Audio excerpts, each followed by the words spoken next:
WasteServ nediet kampanja ta' informazzjoni fuq l-akbar investiment fl-immaniġjar tal-iskart f'pajjiżna li se jkun qed jibdel il-mod kif pajjiżna jamministra l-iskart b'4 impjanti ġodda fil-kumpless tal-WasteServ.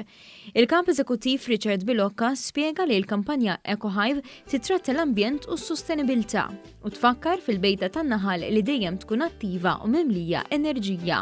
Bħan-naħla illi tippolina l-fjuri, it-tina l-frott u wara dan ix-xogħol kollu tipproduċi l-għasel, dawn l-impjanti ħajkunu din isolvu problema ambjentali ħajatu użu ambjentali kbir fejn flok l-iskart ħajibqa' jintrema u jintradam ġol-miżbliet, dan ħajibda jiġi trattat bl-aqwa mod ambjentali possibbli, imma wkoll bħan-naħla bħalma tagħmel l-għasel dawn l-impjanti ħajkunu qed ituna riżorsi ġodda bħall-kompost u għall-agrikoltura u anke enerġija elettrika.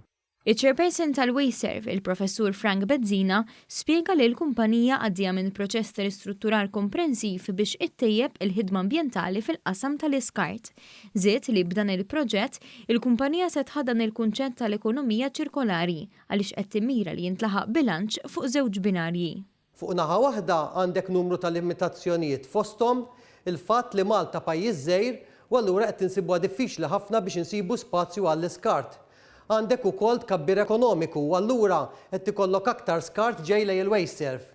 Fuq in-naħa l-oħra għandek imbagħad il-poplu Malti li qed isir aktar konxju tal-ambjent u għaċċan għall-ambjent aħjar. Il-kampanja ndalan li tixpruna aktar għarfien fost il-pubbliku dwar l-importanza tas-separazzjoni tal-iskart u tmur id fit ma' xogħol li qed jagħmel il-Ministeru għall-Ambjent li bħalissa qed jiffinalizza l-politika dwar l-immaniġjar tal-iskart. ECOHIVE se tindirizza wkoll b'mod partikolari l-tfal bl-użu ta' materjal edukattiv li jispjega l-benefiċċji ambjentali tal-proġett.